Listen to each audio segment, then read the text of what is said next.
to What Do You Want to Do, the show that will hopefully help you figure out what you want to do in life or reconnect you to what you love doing.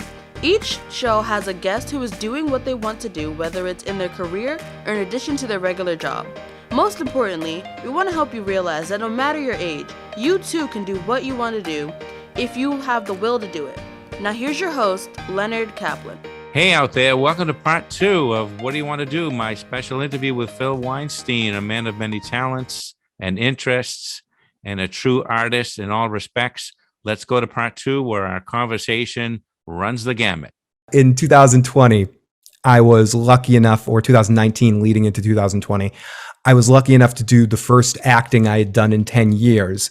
And a play had lost their leading man. I saw the advertisement for it. I had contacted the director and asked to audition.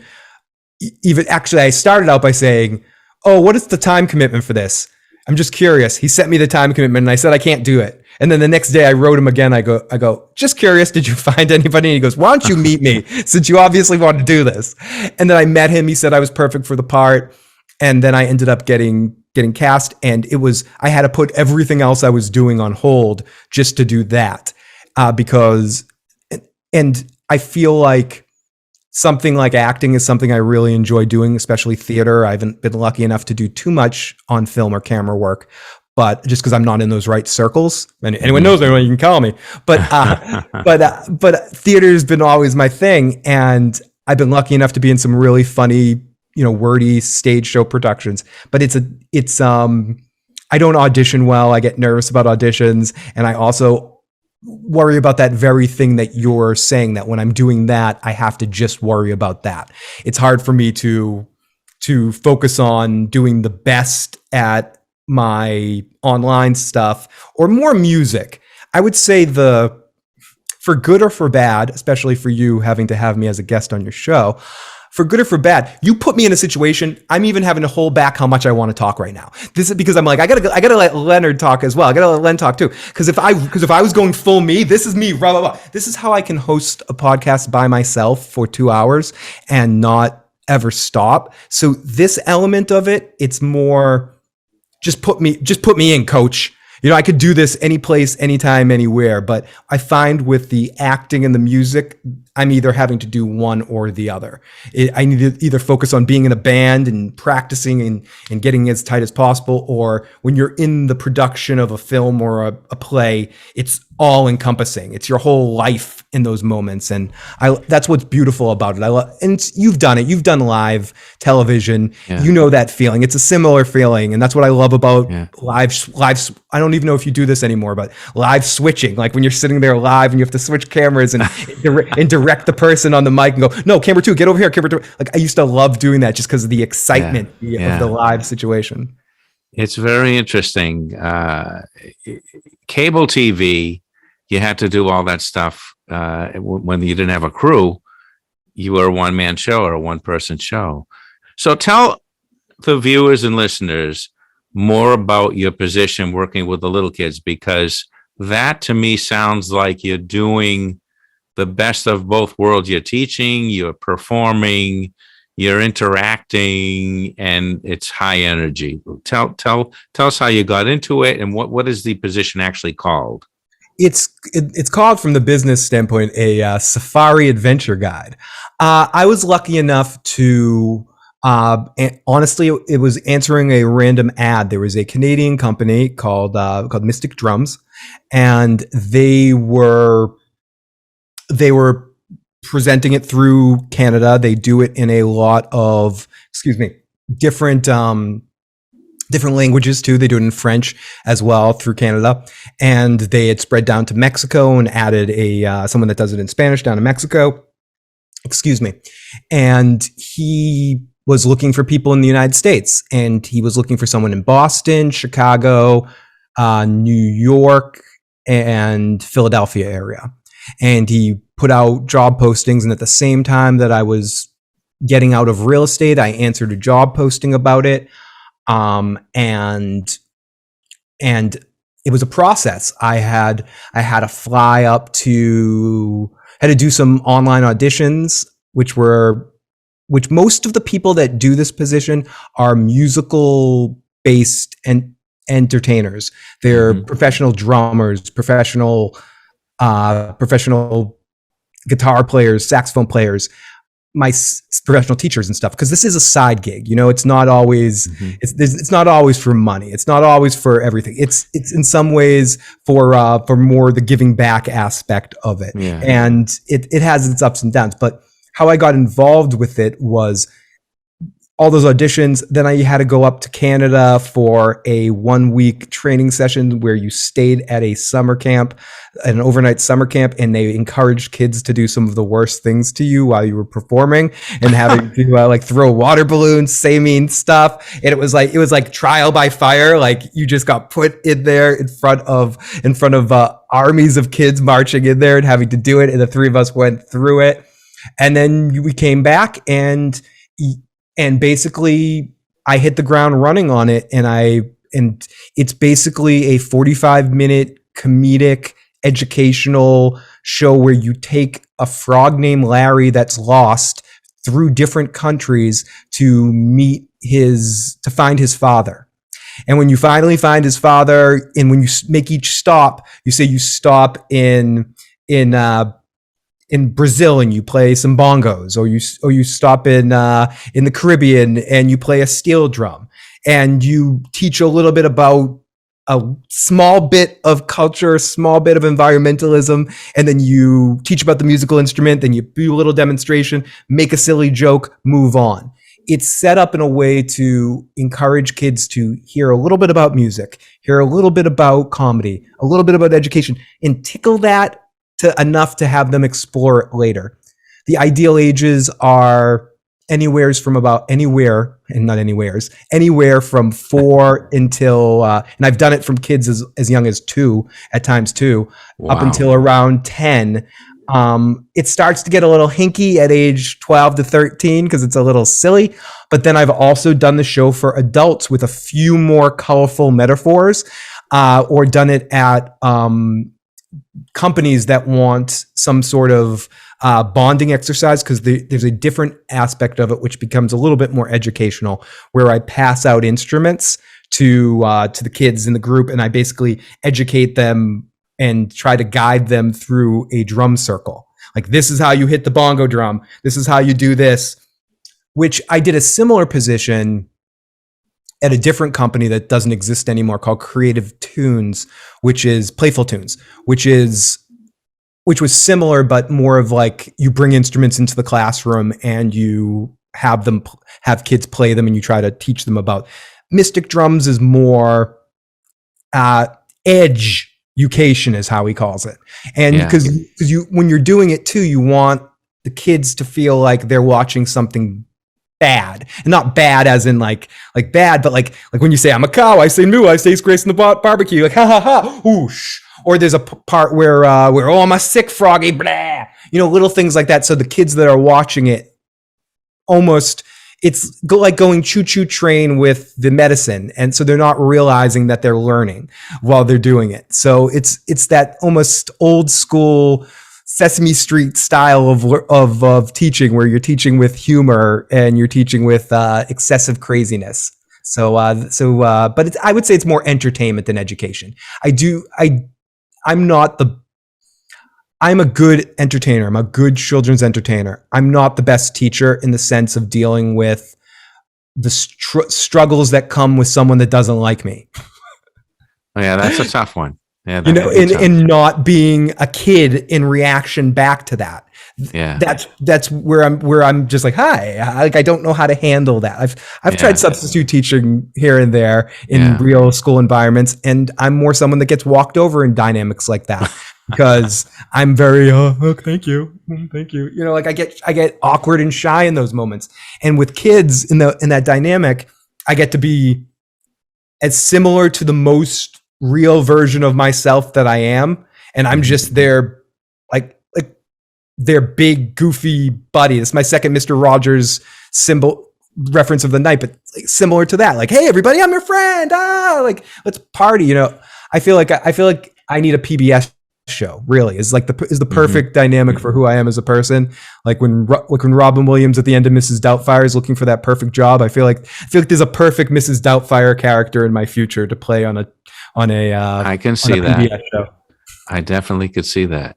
So now you told me a lot about what you do, but you never actually said, I am a this. I am, what is the title? What is the title of your position? It is called Safari Adventure Drummer. Okay, you did say that. I apologize. I said Safari Guide, but it has a lot of different titles. But I'm blanking on it. It's like manager and drummer. Like he's professor, like the guy who owns the company is like professor, and we're all first mates or something. There's some weird title. There's a cartoon character version of me on the website that you can see. It's like I grew up in Lynn around Garlic Farms because I play my cowbell. Moo. So how many kids at a time do you deal with in live? Ooh, anywhere from, I've done it for as little as 5 or 6 kids, and I've done it for as many as, I think the most I ever did it for was 300, 350. Ooh. And that's with like in a auditorium on a mic with like a headset mic and stuff. I would say I've done some pretty darn big shows in that situation. And mainly at libraries or at community events. Yeah. Like the town of Who's-a-What's-It is having a Tewksbury. I'm just picking a random town. The town of Tewksbury is having Tewksbury Festival down the street, and they want some entertainment for the family entertainment. That I don't like to do the show outside. I feel like personally, if I'm picking, it's ideal for 20 to 100 kids.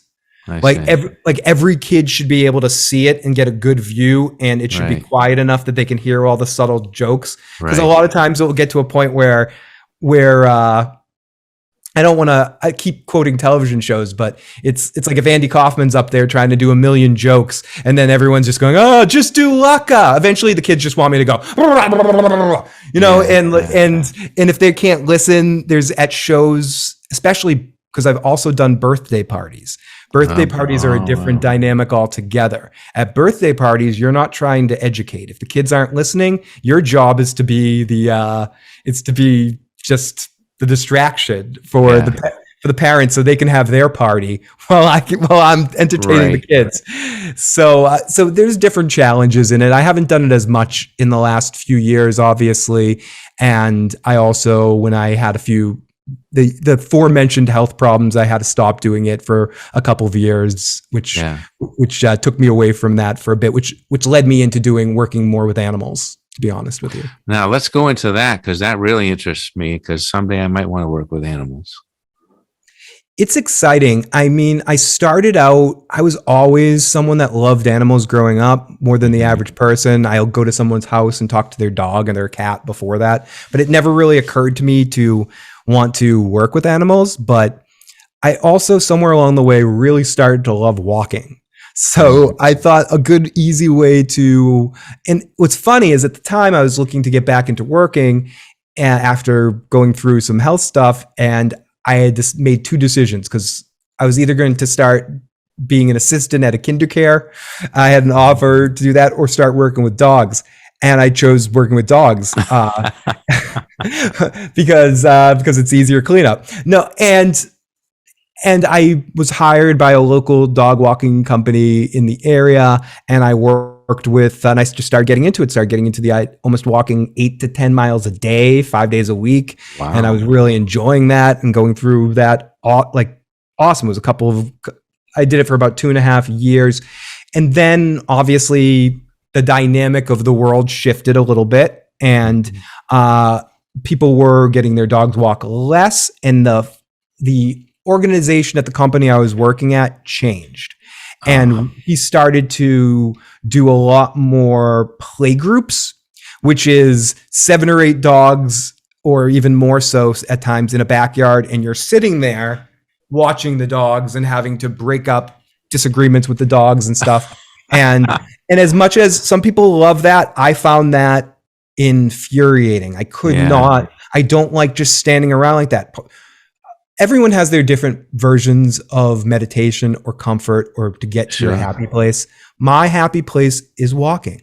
That's why that's half the reason I love Vegas or Disney World. Not because of the rides or the casinos or the gambling or the drinking or the Mickey Mouses and stuff. I mean that too, but I like walking. I love that feeling of just walking miles and miles every day and people watching. Yeah. It puts me in a centered place. So I unfortunately, after a while of trying to make that work, had to leave the company I was working for. So I started a Rover, which is a Uber-like app for dog walkers.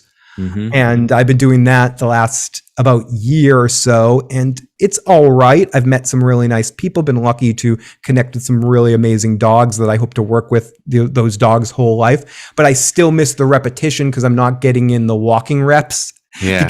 Because everything is more. I've actually ended up working with a lot more cats, to be honest, in the way that's been booked.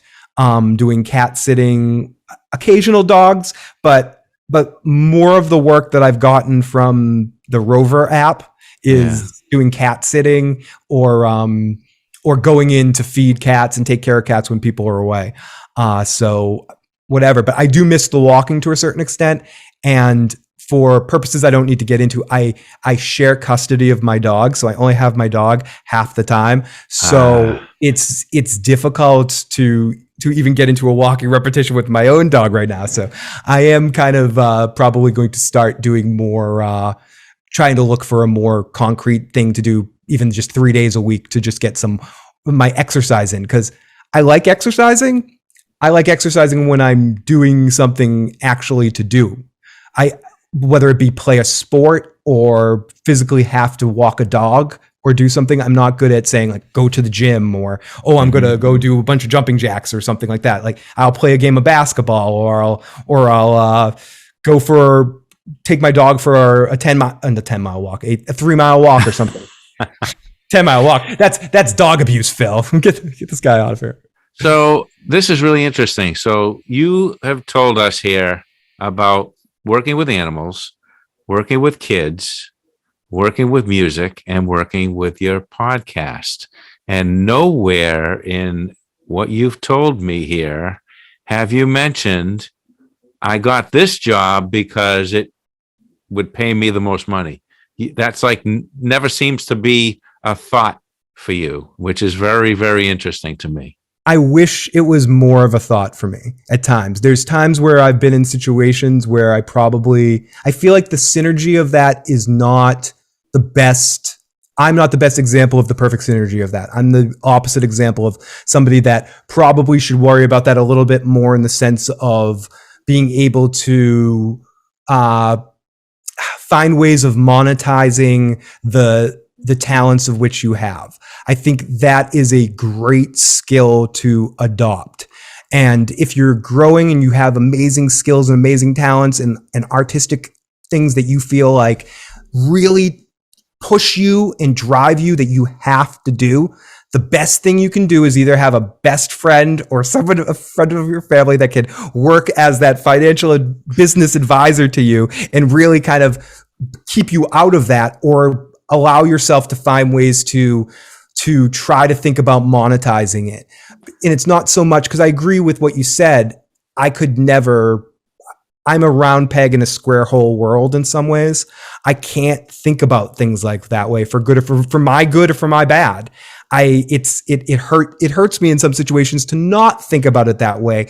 But if I could say, don't do as I do as I say, to quote my mama, it would be always keep that in the back of your mind. And now it's easier than ever to do that in this world that we live in now, with things like Patreon or YouTube sponsorships or channel memberships or Twitch Prime, or it's maybe harder still with music, but still with music, it's easier than ever to release your music on your own with digital recording means like GarageBand or Audible or something that are very viable to record high quality stuff in a way that when we were 20 years ago, you just can't do that. You have to get the big tape and spend the tape to record your thing high quality. It's the same with digital editing and video editing, when you used to have to preview every edit because you couldn't undo. I remember yourself and Mr. Reed at times with that old format. What were we using back then? 3/4 inch. 3/4 inch, yeah. Or with Mr. Reed was VHS. You'd have to make sure you preview that edit, and you're like, oh, preview that edit, and you watch it back, it's like, I should have previewed the darn edit. Now you can just undo it. You can just undo it easy. In creating it, your independent films, your movies, and finding the fundage for that kind of stuff, it's there through public funding, and there's enough people interested in supporting the arts in a way that they never have before. So I guess to your point, I agree with what you're saying, and I'm glad I'm not like that, because I'm happy the person I am in a lot of ways. And those stressors are, because of reasons that are a different kind of conversation to explain some of that stuff. But the best advice I can give to up and coming young artists and creators would be to always consider monetization options, because it's better to do what you love and find ways to get paid to do that, rather than find the perfect job with the highest paycheck and the highest thing, because down the road, you're going to, I don't know. I feel like you can always go that road, but if you have artistic expressions to explore those avenues, but always worry about your bottom line too, because it's easy to be punk rock and be like, money's not important, but money's important. you got to make money. Really, really well said, Phil. There's a lot of things online that you probably see. Are you tired of your 9-to-5 soul-sucking job? And then they have this come on. That shows that there are a lot of people who have artistic sensibilities and talents that they want to break free of that so that they can get paid for their art. And that's the best of both worlds, But, you come across right now, you're happy, you're doing what you like, you have a nice place, you have your dog, you're not exactly in the streets, and you always land on your feet.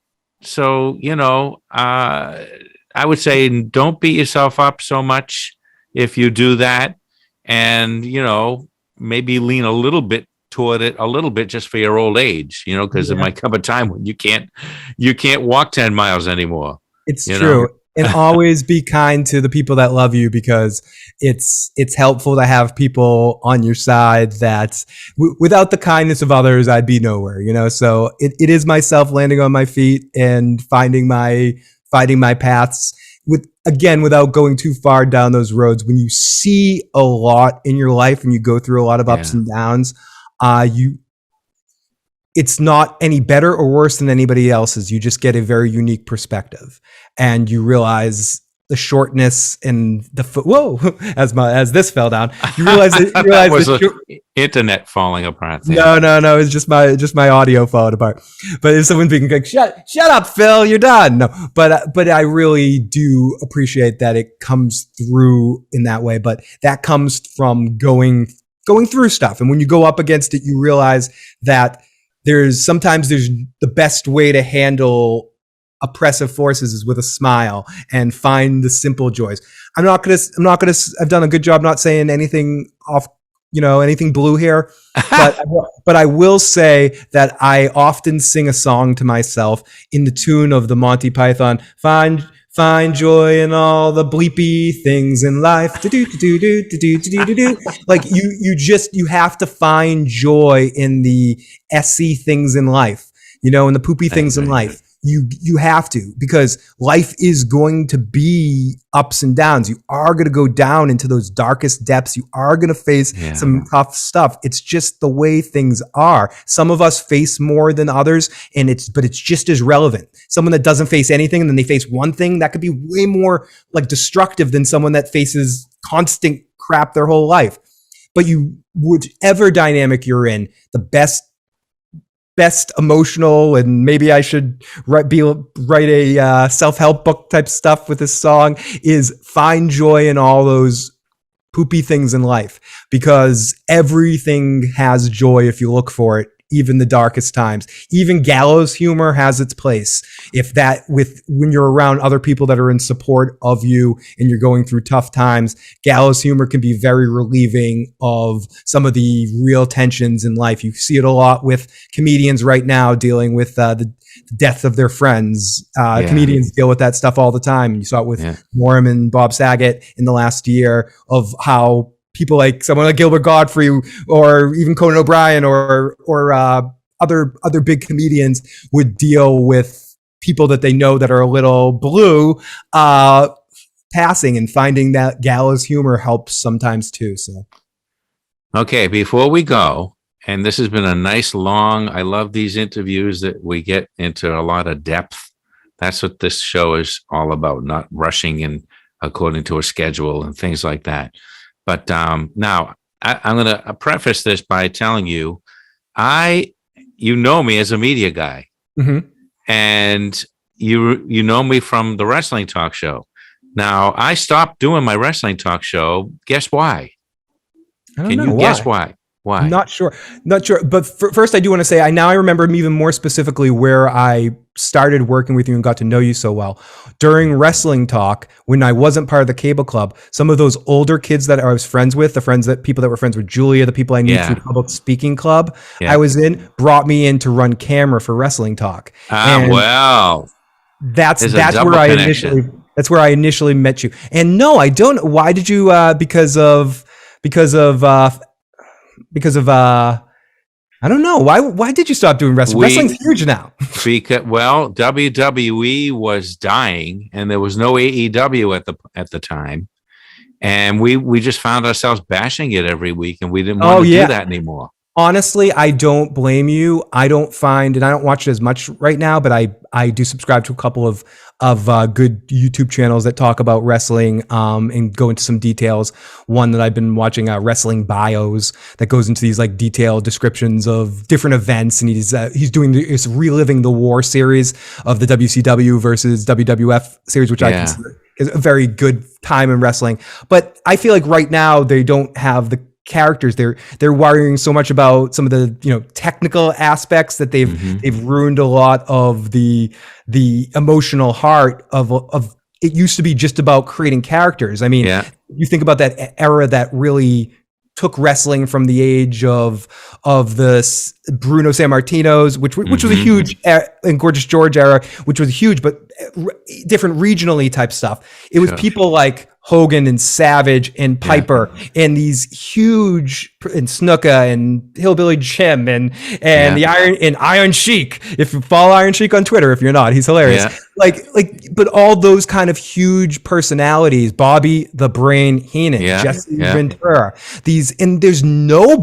there's nobody in wrestling since people like, and I know he was a behind the scene guy, but like someone like Jim Ross or something left it. You just lost a lot of the light of it all. Right. And I think I watch it now, like someone like Roman Reigns just bores me to death watching him, and I just get no passion from that.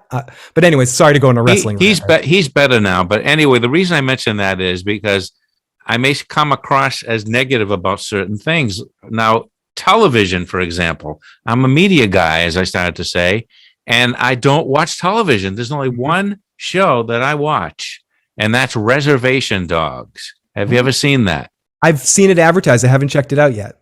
It's very good. It's about life for teenagers on a Native American reservation.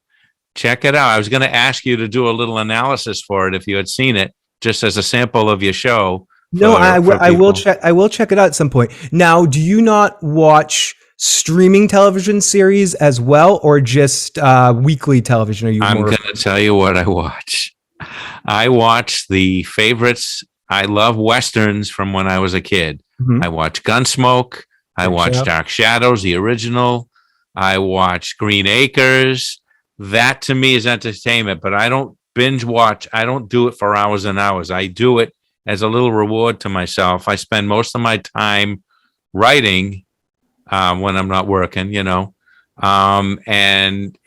sometimes I write songs. I try to do creative things all the time.